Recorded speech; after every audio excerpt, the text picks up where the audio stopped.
ouvimos dizer: o quê? Existe um outro mundo? Eu não creio nisso. Eu quero ver. Se eu vir, eu acredito. Essas pessoas que falam assim são pessoas que são realmente muito ignorantes. Porquê? Se perguntarmos: já viste a tua inteligência? Nunca viste. Então não existe. Então és burro, não existe, não és inteligente. Não é? Portanto, não há realidades que são invisíveis, como o pensamento, a emoção, o amor, são tudo invisíveis. Portanto, há realidades invisíveis, mas são substanciais, ou seja, são realidades. E é isto que nós agora vamos ver: o mundo imaterial e o mundo material. São realidades substanciais. O universo foi criado segundo o modelo de um ser humano. Por isso, por sua vez, foi feito à semelhança das características duais, desde uma natureza interna e uma forma externa. E então o mundo foi feito, o universo também com estas duas realidades. Portanto, como o ser humano tem mente e corpo, também o universo tem um mundo imaterial e também um mundo material. Se a perguntar: então Deus criou os dois ao mesmo tempo?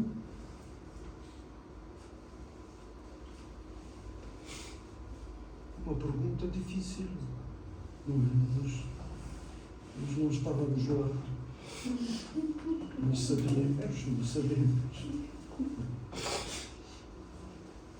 Segundo está escrito na Bíblia, Ele criou primeiro, antes de criar o universo,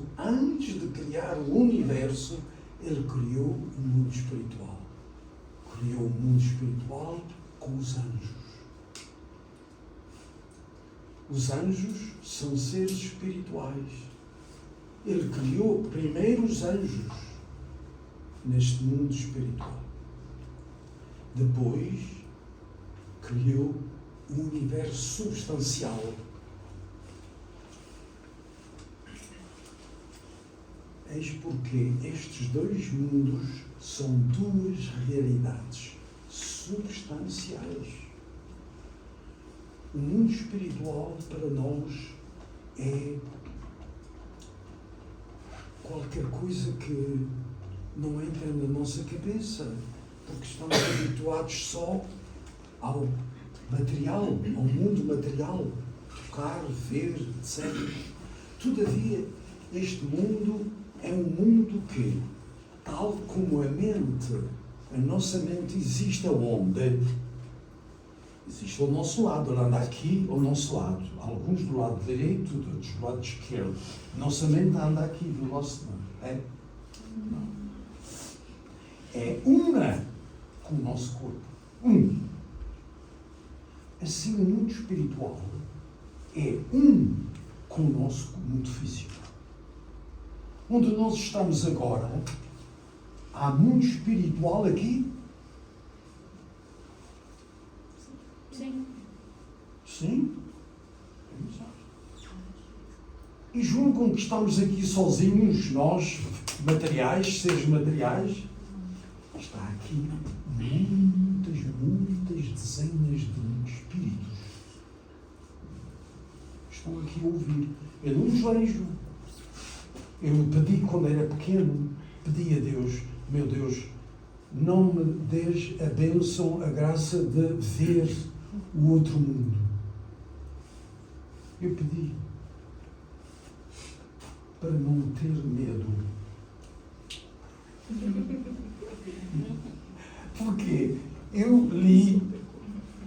pessoa que tem os sentidos espirituais abertos, ela vê tudo.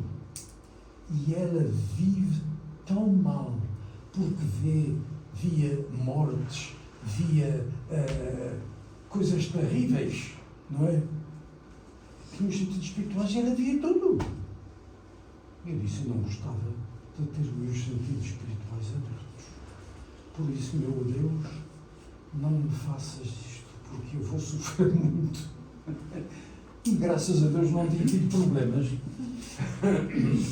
Mas que isto é para dizer que nós estamos em contacto constante. Nós estamos, o mundo espiritual também faz parte aí onde nós estamos. Por isso, nós também temos sensibilidade. A certos lugares vamos, sentimos mal. Mas nunca tiveram essa experiência. Sentir-se mal, não me sinto bem aqui. Não me sinto bem aqui. Porquê?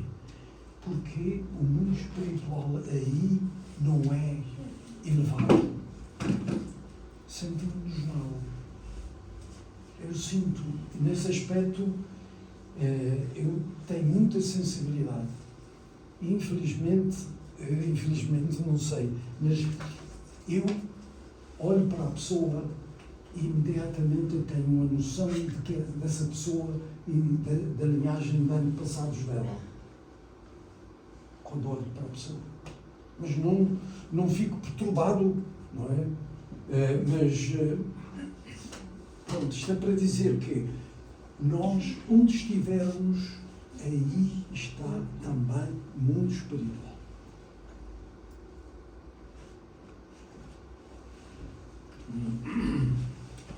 E é a unidade entre o mundo imaterial e o mundo material que nós chamamos o cosmos.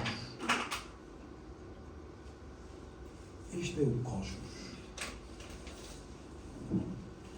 Portanto, Deus criou os seres humanos de acordo com a sua natureza, com forma interna e natureza interna e forma externa, mente e corpo. E o universo também com a mesma estrutura a que chamamos o cosmos.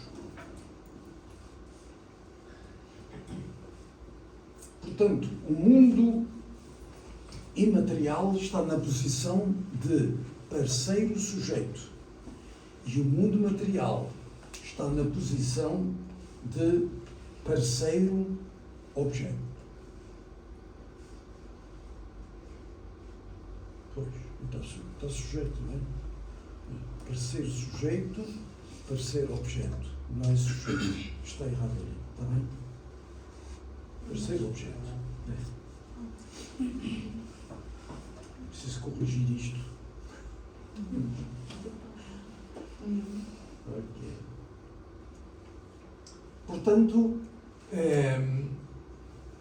a posição dos seres humanos no cosmos, qual é? Primeiro, Deus criou os seres humanos para serem governantes do universo. Segundo, para serem mediadores e centro da harmonia do cosmos. E terceiro, integrarem de uma forma substancial a essência de todas as coisas no cosmos. Microcosmos. Como eu disse há bocadinho, nós somos um microcosmos. Por isso, tudo que existe no macrocosmo ou no cosmos, existe também em nós, em microcosmos. Portanto, os seres humanos são, primeiro, os governantes do mundo espiritual, mundo material, e mediadores, portanto, o homem como mediador e centro de harmonia, e terceiro, integração substancial. Ele, portanto, em nós temos o mundo físico e o mundo espiritual em nós, que é a nossa mente. A nossa mente.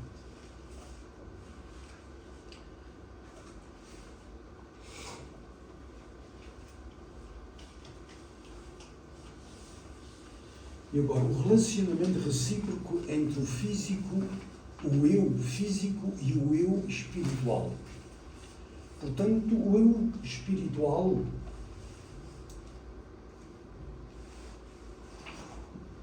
o eu físico consiste nas características duais da mente física e corpo físico. E o eu espiritual é o eu que realmente é sujeito em relação à mente física. Temos uma mente física e um corpo físico. Isto é o eu físico.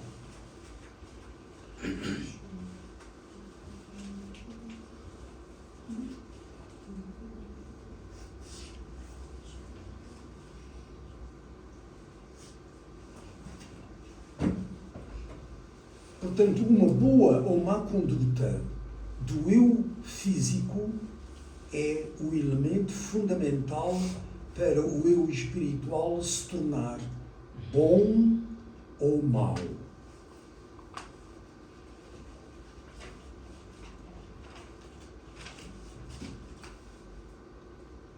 Boa conduta, má conduta, depende realmente de o eu físico poder realmente estar em sintonia com as leis da criação ou não.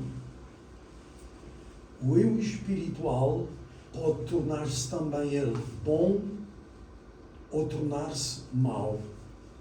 Depende da conduta do eu físico.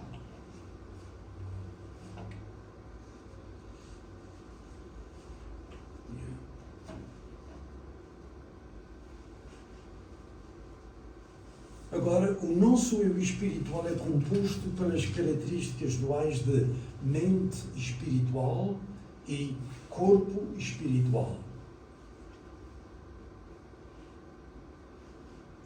Mente espiritual e corpo espiritual. O espírito só pode crescer, e isto é muito importante, e alcançar a perfeição enquanto habitar o corpo físico. Portanto, temos aqui um problema. As crianças que morrem, como é que fazem? Não cresceram. O que é que acontece a elas? Vão para o mundo espiritual. Aqui na Terra já não têm lugar porque morreram.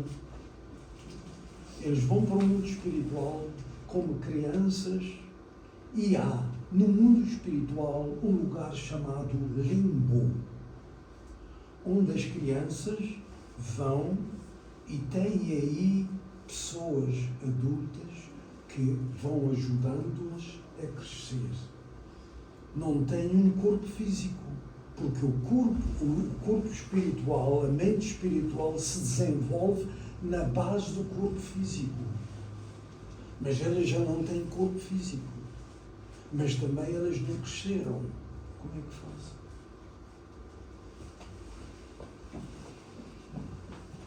Então, estas pessoas, nós temos muitos conhecimentos, sabemos que tantas pessoas terem filhos que nasceram e depois morreram, ainda não tinham ainda nenhum desenvolvimento nem crescimento.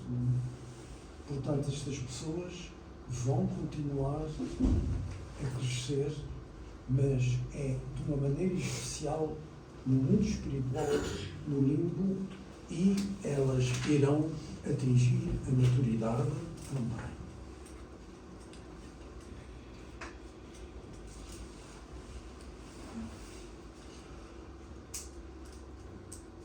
Portanto, é tão importante o nosso corpo físico para o crescimento. Por isso Deus criou-nos primeiro na Terra. Criou-nos na Terra é aqui na Terra que nós temos de criar o mundo ideal de Deus, o reino do céu na Terra. E depois, quando formamos o mundo, o reino do céu na Terra, nós depois sabemos que, quando formos para o mundo espiritual, nós vamos para o reino do céu no mundo espiritual. Portanto, a chave está aqui na Terra. Assim, nós não podemos multiplicar filhos no mundo espiritual. É só aqui na Terra que podemos criar. Por isso é que as 3 grandes bênçãos são muito importantes para nós aqui na Terra. Muito importante. Por isso,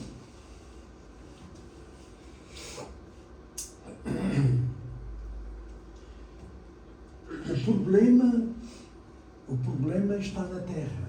O pecado foi cometido na Terra. A queda do homem foi cometida na Terra. É na Terra que tem de haver a restauração. Sem nós termos realmente restaurado o mundo ideal de Deus na Terra, o mundo espiritual não existe. Nada que seja o reino do céu. Não existe no mundo espiritual. É por isso que o Messias, quando vem, não vem no mundo espiritual. E isto é outra ignorância dos cristãos. Jesus vem no céu, nas nuvens do céu, e arrebata todos para o céu. Como é que a gente vai com o nosso corpo físico para o céu? Como é que ele viveu durante 2000 anos lá nas nuvens? Jesus. Não pode ser. Isto são crenças que não têm fundamento. Foram inventadas por teólogos. Por isso, nós sabemos que a chave para o reino do céu está aqui na Terra. Jesus, quando morreu, antes de morrer, deixou as chaves do reino do céu a Pedro. E quando Jesus ensinou uma oração, porque os discípulos perguntaram, ele ensinou a oração que é o Pai Nosso que estás no céu, santificado seja o vosso nome, seja feita a vossa vontade, aqui na terra como no céu. A vontade de Deus é para ser realizada aqui na terra primeiro. E só depois é realizada automaticamente no céu. Por isso Jesus ensinou esta oração e nós, durante 2000 anos, temos estado a orar esta oração pedindo a Deus que se cumpra a vontade de Deus na terra e depois no céu. Agora, temos realmente a bênção de que, sem a vinda do Messias, não pode haver reino do céu, porque nós ficamos cobertos pela escuridão da ignorância devido à queda. Por isso, o Messias tem de vir, e tem de vir não no céu, nas nuvens, tem de vir na terra e fazer tudo o que Adão e Eva não fizeram para estabelecer o reino do céu na terra. Por isso,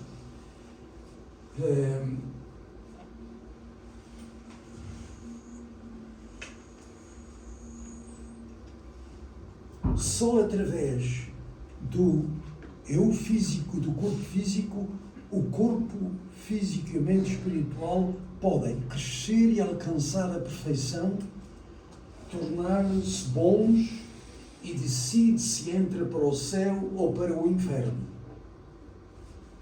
É aqui na Terra que tudo se define e tudo começa. Certo? Tem alguma pergunta acerca destes pontos? gostaria de saber, quando a Bíblia fala sobre o arrebatamento, que Jesus virá, Queres saber? quando a Bíblia fala sobre o arrebatamento na terra, quando que Jesus virá e os seus filhos assim vão subir. Não entendo muito dessa parte. Pois não. Porquê? Jesus, isto são as ideias, como digo, que foram acalentadas, desenvolvidas ao longo de 2000 anos para encontrar respostas. Então, como sabem que nós estamos a viver aqui na Terra num estado imaturo, perfeito, de pecado, então diz: se te creres em Jesus, tu depois vais ir para o céu. Mas como? No fim do mundo haverá o julgamento. E então todos são ressuscitados, os que estão mortos são ressuscitados da terra, mas eles já estão em espírito no mundo espiritual. Todas as pessoas que morreram estão todas no mundo espiritual. Nenhuma desapareceu. Nenhuma. E os cristãos pensam que nós depois somos arrebatados. Como? Não explicam. Arrebatados para o céu. Jesus aparece nas nuvens e chama todos os seus. E os bons vão para o céu. Os maus vão para o inferno para sempre. Isto não é doutrina divina. Deus não quer que nós sejamos pecadores para toda a eternidade. Ele quer que aqui na Terra nós mudemos o que foi feito errado. Por isso o Messias veio na Terra. Essa crença que eu disse de ir para o céu arrebatados por Jesus não existe, nunca acontecerá isto. Não pode ser. Porque o mundo espiritual é um mundo onde só os espíritos podem ir. Não podem ninguém ir com o corpo físico para o mundo espiritual. Não pode. Respondi? Sim. Sim? Sim. E também vai ter um capítulo falando sobre isso, mais pra frente. Tá Que bom. cristianismo, acho, uma coisa assim. Eu tenho uma dúvida. O Sr. Liberto estava a dizer que nós só podemos crescer enquanto o nosso corpo físico, espiritual estiver com o corpo físico. Mas os espíritos que já estão no mundo espiritual, eles não podem crescer através das pessoas que já estão cá, tipo os descendentes. Isto é um processo que será feito através do mundo espiritual. Porquê? As pessoas que deixaram o seu corpo físico ainda imaturos, não é? Vão para o mundo espiritual. Todavia, eles têm um lugar especial de pessoas imaturas e que vão crescer através de métodos que o mundo espiritual conhece, através da colaboração com pessoas na Terra, com familiares dessas pessoas ou com pessoas semelhantes em nível espiritual deles, não é? E vêm em espírito estar aqui na Terra. Compreendes? Eles estão em espírito aqui na Terra, a crescer. Ok.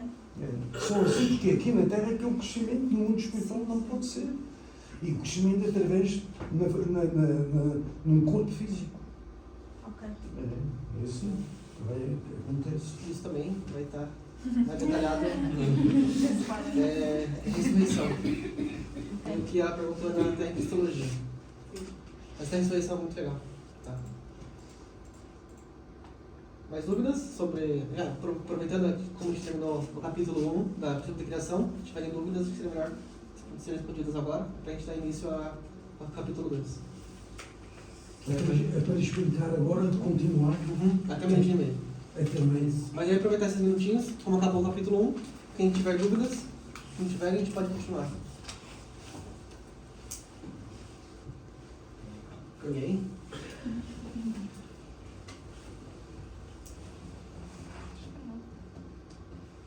Vocês têm mais um ponto só para acrescentar, né? Quando eu era miúdo, explodiu minha mente quando eu ouvi que naquele processo de formação, crescimento e aperfeiçoamento também tem formação, crescimento e aperfeiçoamento. Então, os 3, tem mais 3, então dá 9. Aí no 10 seria o aperfeiçoamento. E o número onde Adão e Eva caíram foi o 6. Então, Adão, Eva e Arcanjo, 666. Percebeu? Então, tipo, números no projeto durante Deus usa muito números, né? Então o número 6 também era um número que não era tão bom, mas ele já passou por restauração, né? Então o 6, vários números já foram restaurados, assim por dizer, mas o número 666, por que era tão do diabo? Como assim? Aí a gente foi ver, assim, o número, olhando a criação, o princípio, faz sentido. Porque primeiro eles conseguiram fazer o crescimento, então tem os 3 estágios, dentro dos estágios. Então quando estavam lá no auge do crescimento, eles caíram. Então era no número 6 que eles caíram. Por que 3 vezes? Então, ó, tem a formação, crescimento e aperfeiçoamento. Então são 3. Dentro desse, também tem formação, crescimento e aperfeiçoamento. Então aqui estava informação, crescimento e aperfeiçoamento. Então quando eles estavam se aperfeiçoando no estágio de crescimento, eles caíram. Não Então, disse 6, 6 só? O arcanjo também caiu. Ah, ok. Mas isso vai aparecer na queda. 3. 636, né? Mas isso também vai detalhar mais na queda. Mas quando eu vi isso. Pronto. Ok, parte 2. Bom, então podemos continuar. Vamos então entrar no capítulo 2, a queda humana. Todas as pessoas possuem uma mente original e também uma mente má. A mente original conduz ao bem, mas devido a nós estamos divididos, a mente original é impedida de funcionar plenamente devido a termos também a mente má. Consequência é que, através da nossa mente má, o Senhor do Mal domina o ser humano. No cristianismo, o Messias, no cristianismo, o mestre destas forças inimigas é conhecido por Satanás, o Senhor do Mal. Temos sido totalmente incapazes de liquidar as forças de Satanás. Porquê? Não compreendemos a identidade de Satanás nem a sua origem. Esta ignorância existe mesmo na religião, no cristianismo e nas outras religiões.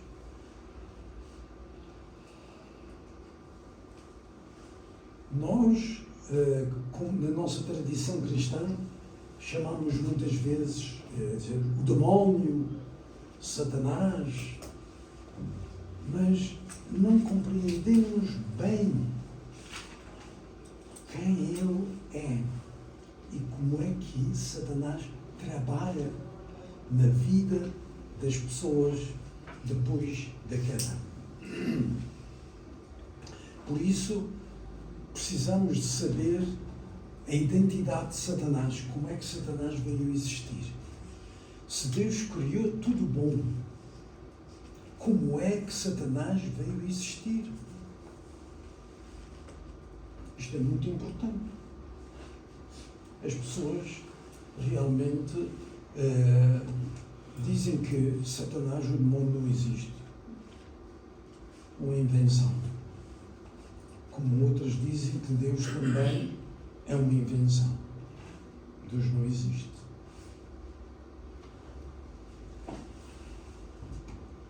Porém, sabemos que, através da explicação da queda humana, nós podemos clarificar estes temas. Quem é Satanás? Como é que ele veio existir? A origem do pecado. Ninguém conhece a origem do pecado. Ninguém.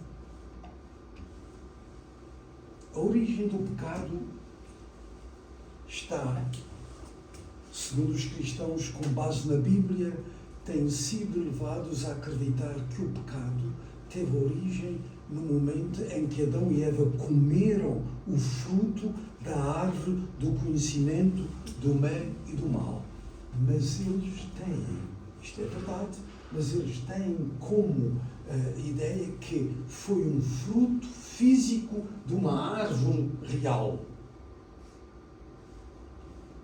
E vamos depois clarificar, ver que de facto não é assim.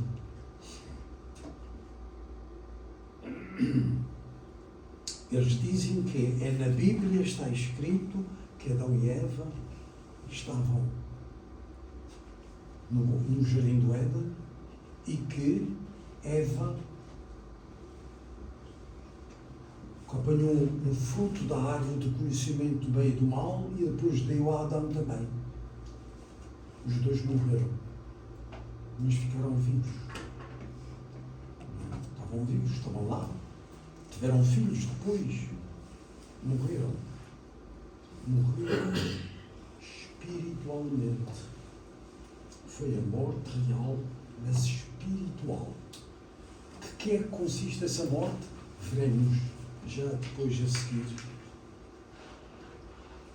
A árvore da vida e a árvore do conhecimento do bem e do mal. Portanto, como dissemos há pouco, muitos cristãos têm acreditado que o fruto era de uma árvore real. Fruto de uma árvore real. Mas na Bíblia está escrito, sem dúvida, mas é um simbolismo. Não é uma árvore real, mas uma árvore simbólica. É uma metáfora. A Bíblia está cheia destas metáforas. Portanto, está escrito no livro do Gênesis 2:9: e o Senhor Deus fez brotar da terra toda a árvore agradável à vista e boa para a comida, e a árvore da vida no meio do jardim, e a árvore do conhecimento do bem e do mal. Portanto, estão lá no jardim duas árvores, uma com o nome de a árvore da vida e a outra com o conhecimento, a árvore do conhecimento do bem e do mal. A árvore da vida simboliza o homem que cumpriu a sua finalidade, tornar-se uma árvore da vida que cresceu à perfeição e produz bons frutos. Isto é o símbolo da árvore da vida, é o símbolo do homem que cumpriu o ideal da criação na sua totalidade. Simboliza então o Adão perfeito, a árvore da vida. Por isso, esta árvore da vida é também simbólica. A árvore do conhecimento do bem e do mal, ao cumprir a sua finalidade, representa a mulher ideal, ou seja, a Eva perfeita. E então, a árvore do conhecimento do bem e do mal é, se Eva cumprisse o ideal da perfeição, esta árvore seria uma árvore que produziria bons frutos. Mas ela não aconteceu porque ela não tinha atingido a maturidade espiritual. Ela era jovem, 15 anos. Não tinha mais do que isso. Estava na idade do crescimento. E, por causa disso, a Bíblia conta que uma serpente levou Eva a pecar. Essa serpente também é um ser simbólico. Tudo isto é metáfora, não é? E diz lá então que a serpente disse à mulher: certamente não morrereis. Porque Deus sabe que no dia em que dele comerdes desse fruto, se abrirão os vossos olhos e sereis como Deus, sabendo o bem e o mal. Portanto, esta serpente contraria o que Deus disse. Deus disse: não comeis do fruto do bem, da árvore do bem e do mal. No dia em que comerdes, morrereis. Mas esta serpente vem e diz: não morrereis, continueis a viver, não morre, podes comer à vontade. Então, esta serpente ainda acrescenta: é que ele sabe que no dia em que comerdes do fruto da árvore do conhecimento do bem e do mal, os vossos olhos vão se abrir e sereis como Deus, sabendo o que é o bem e o mal. Isto vem relatado na Bíblia. Agora, temos de compreender qual é a identidade da serpente. Portanto, esta serpente é inteligente, sabia da vontade de Deus, não é? Sabia isso. Deus disse para não comerdes. Era um ser inteligente e sabia da vontade de Deus. E o que é ser espiritual não era uma serpente, era um ser espiritual. Foi originalmente também criado por Deus. Isso tudo foi criado por Deus.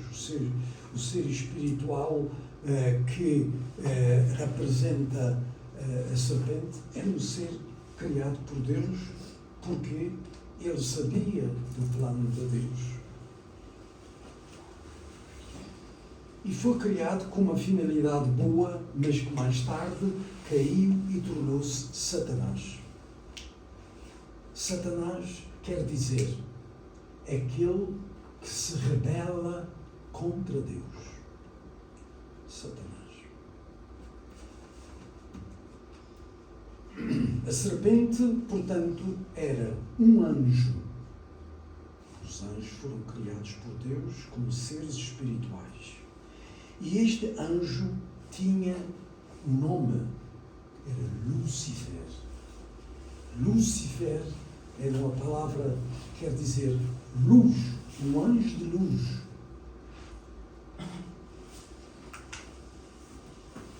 Todavia, este anjo, ao contradizer a vontade de Deus,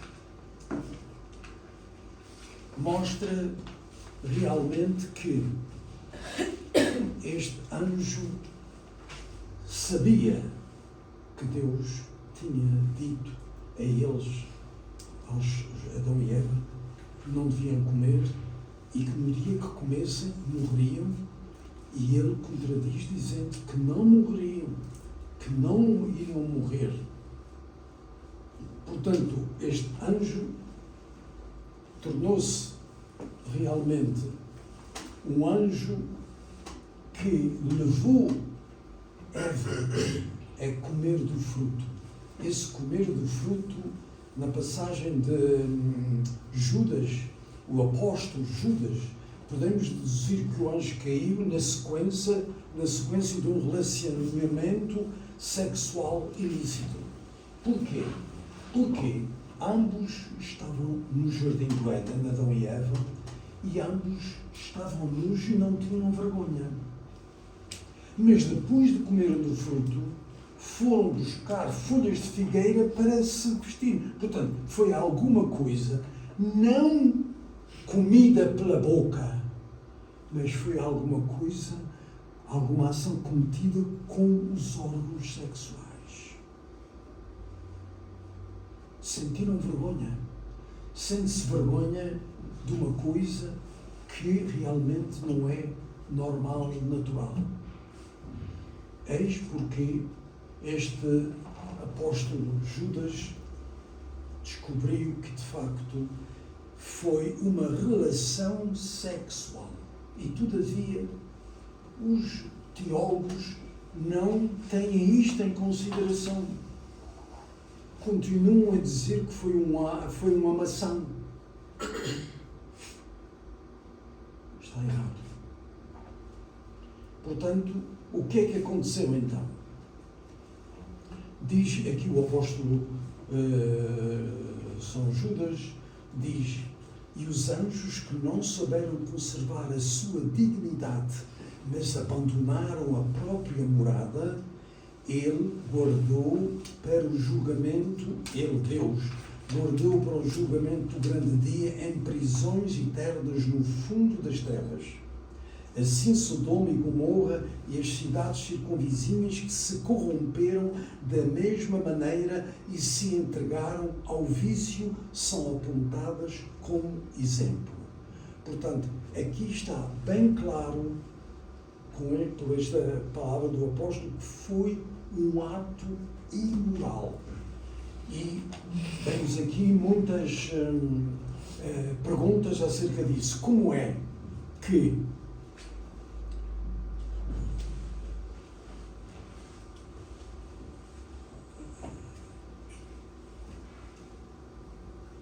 da passagem do Gênesis 3:7 podemos deduzir que as partes sexuais de Adão e Eva foram os instrumentos do seu ato de pecado. Porquê? Porque, como disse há bocadinho, eles estavam nus e sem vergonha antes de comerem o fruto. Não tinham vergonha das suas partes sexuais. Mas depois de comerem o fruto, sentiram vergonha e cobriram-se com folhas de figueira. Isto quer dizer, portanto, que foi um ato imoral.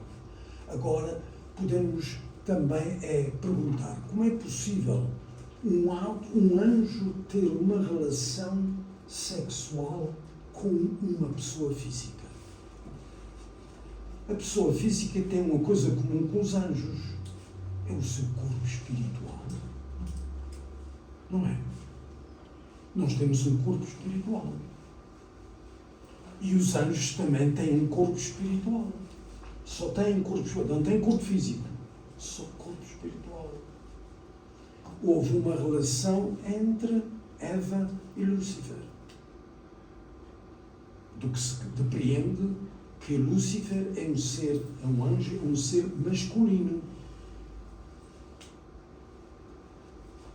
Houve essa relação. Eva sentiu que fez mal. Sentiu-se muito mal. E foi ter com Adão para pedir que ele também comesse do fruto. A responsabilidade não é de Eva, é de Adão. Ela pediu. Adão podia dizer não, um berro enorme, que Eva até ficava assustada, não é? Não! Deus disse para não comer do fruto. Como é que tu estás-me agora a pedir? Mas ele ficou seduzido e também comeu do fruto com Eva. Foi a relação física entre Adão e Eva. Portanto, os olhos, então foram abertos os olhos de ambos e conheceram que estavam nus e cozeram folhas de figueira e fizeram para si aventais. Podemos compreender então que realmente foram os instrumentos do seu acto de pecado, foram as partes sexuais de Adão e Eva. Isto é a queda. O que é que isto acontece? Acontece que impede o crescimento. Eles não puderam crescer até à perfeição. Um ato sexual ilícito com as partes sexuais do seu corpo. Diz Estava a perguntar? Não, mas posso fazer uma pergunta? Então, o Lucifer e Eva caíram espiritualmente e depois Adão... Foi a queda espiritual. Queda espiritual. Ok, depois Adão e Eva foi a queda física. Física, exatamente.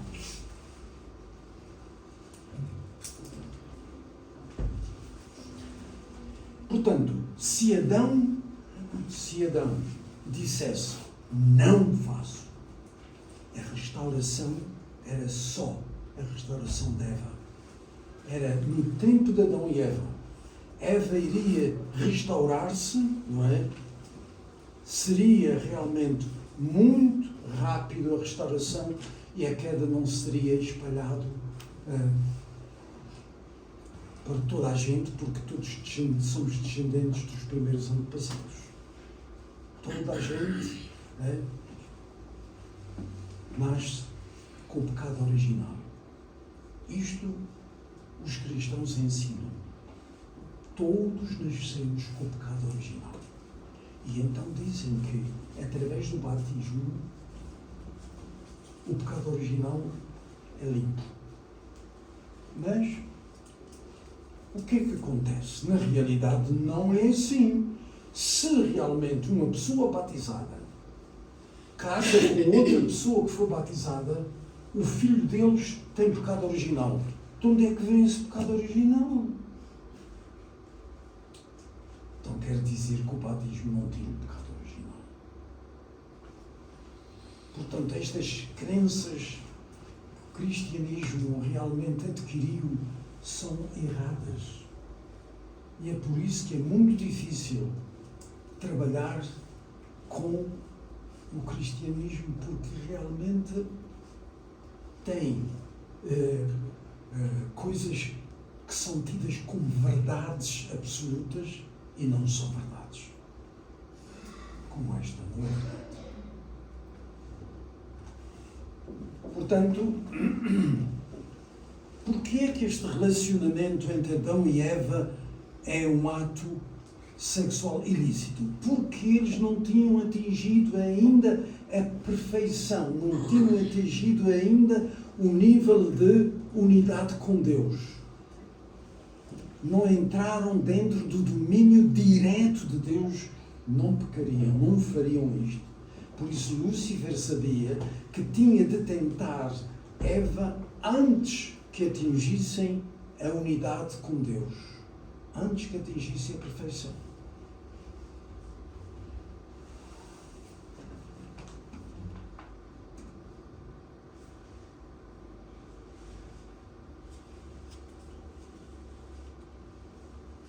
Portanto, o fruto da árvore do conhecimento do bem e do mal representa o amor de Eva.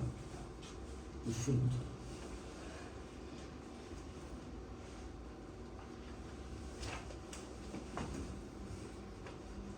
O ato de comer o fruto da árvore do conhecimento do bem e do mal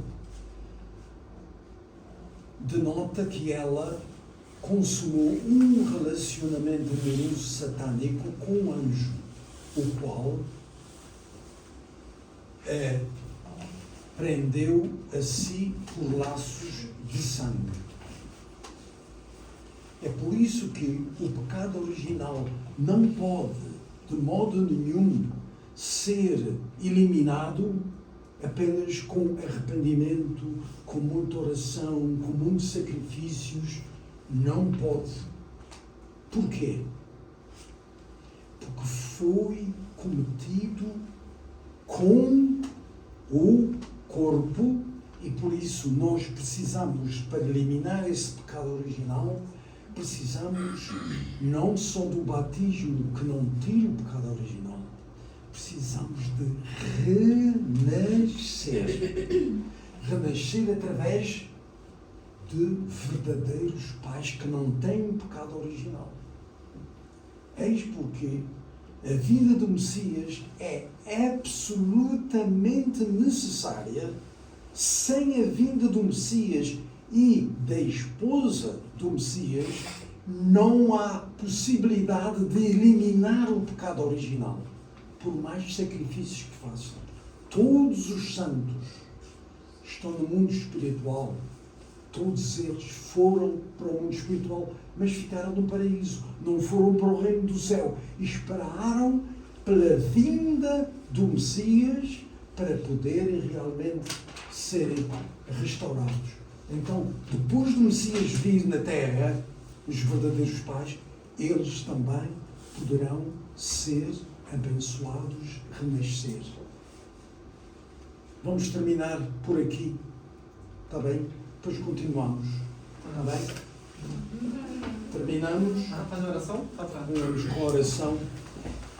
Queridos pais celestiais, amados verdadeiros pais do céu, da terra e da humanidade, estamos muito gratos por nós termos o privilégio, a bênção de conhecermos a verdade que esteve encoberta durante estes milhões e milhões de anos e que, através da vida dos verdadeiros pais, podemos realmente saber e conhecer esta verdade e podermos realmente renascer através deles e tornar-nos vossos verdadeiros filhos.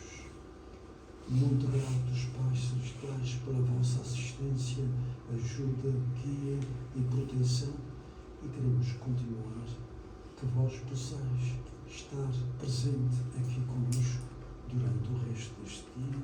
Vos pedimos que aceitéis esta nossa oração que vos fazemos no nosso nome, no nome de todos os irmãos e irmãs aqui presentes, e no nome de Liberto e Voltor de Silva, família central abençoada.